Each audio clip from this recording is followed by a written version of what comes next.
Le poison le plus puissant et le plus populaire qui tue rapidement les familles africaines, est celui-là qui apporte des problèmes de fécondité, disons la capacité de faire des enfants chez les hommes africains. Ce poison-là est le cube magie.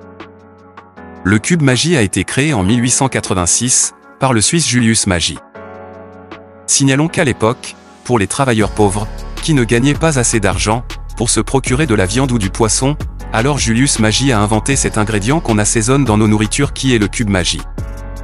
Le cube magie au départ était un mélange d'épices et d'autres ingrédients, pour compenser le goût du poisson et de la viande dans l'alimentation des ouvriers noirs.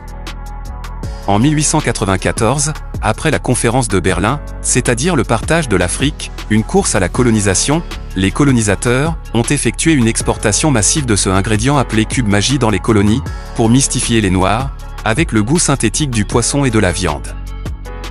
Après constat que les Noirs étaient pauvres, ce produit est venu être vulgarisé en Afrique qui affaiblit l'énergie sexuelle des hommes, en apportant aussi bien certaines maladies connues de tous.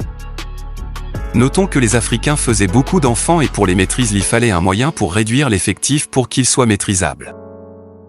Alors magie avec ses couleurs qui frappent au vu de l'œil, couleur rouge et jaune a été exportée en grande quantité en Africain pour concurrencer un autre produit dangereux qui existait déjà en Afrique appelé Coca-Cola.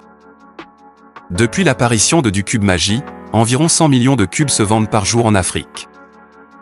À cela les Suisses ont créé et installé 11 grandes usines de production de magie à travers l'Afrique. Avec plus de 40 variétés d'épices du cube magie, les Africains ont donc pris goût à ce produit sans en connaître la conséquence. C'est de là que le cube magie s'est fait une place dans le milieu de la gastronomie. Ils en utilisent dans toutes les nourritures, tous leurs différents plats, ils s'en servent pour des assaisonnements malgré tous les risques sur leur santé qui seront signalés plus tard. Avec les maladies comme les maladies cardiovasculaires, la maladie du cœur, les faiblesses sexuelles, les dysfonctionnements de l'érection chez les hommes, le diabète, le cancer du cerveau, le cancer des seins, le cancer des testicules, en gros quelques maladies que le cube magie provoque chez les Africains qui en consomment. Magie cube est la première cause de la courte vie chez les Africains, avec de paralysie et des décès prématurés en Afrique. Comme la cigarette et l'alcool provoquent dépendance si bien qu'on a l'impression que sans le cube magie, les nourritures n'auront aucun sens dans la bouche ou encore on pourra en trouver des motifs.